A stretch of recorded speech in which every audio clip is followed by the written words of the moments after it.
Update एवं जो कथा जोगाण मंत्री कहते जे 15 तारीख पर आउ ई केवाईसी अवधि बढ़िबो नाही। जोगाण मंत्री कृष्णचंद्र पात्र एने देइछंती सूचना।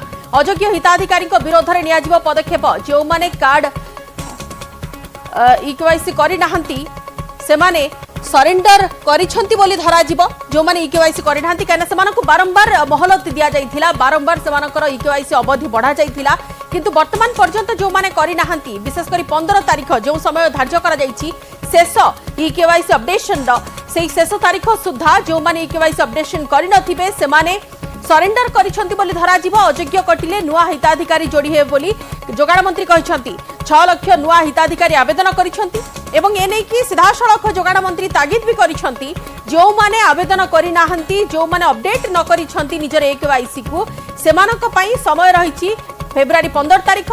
सेमाने जदि 15 तारीख भितरे किंबा 15 तारीख दिन भितरे जदि अपडेट न करूछंती सेमाने सरेंडर करिछंती बोली धरि निया जिवो। तो फेब्रुआरी 15 सुधा last date cut off date अच्छी अल्प दिन रहा 5-6 दिन रहा मुझे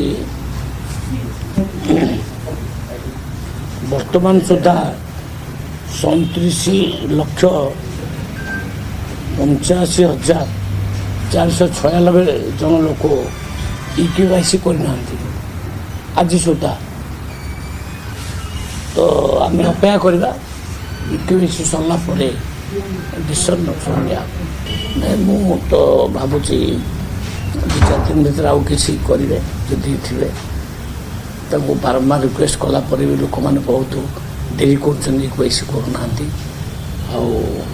आम लास्ट डेट फेब्रुआरी 15 अपेक्षा करवा जो मैंने न करेंगे आम बाध्य काटा पड़ो एवं से जगह नुआ लोक मानक आम दबू जो मैंने अप्लाई कर 6 लाख अप्लाई आहरी पोर्टाल खोल दि पोर्टाल खोलदेला जो अप्लाई करेंगे समस्त दिज्व।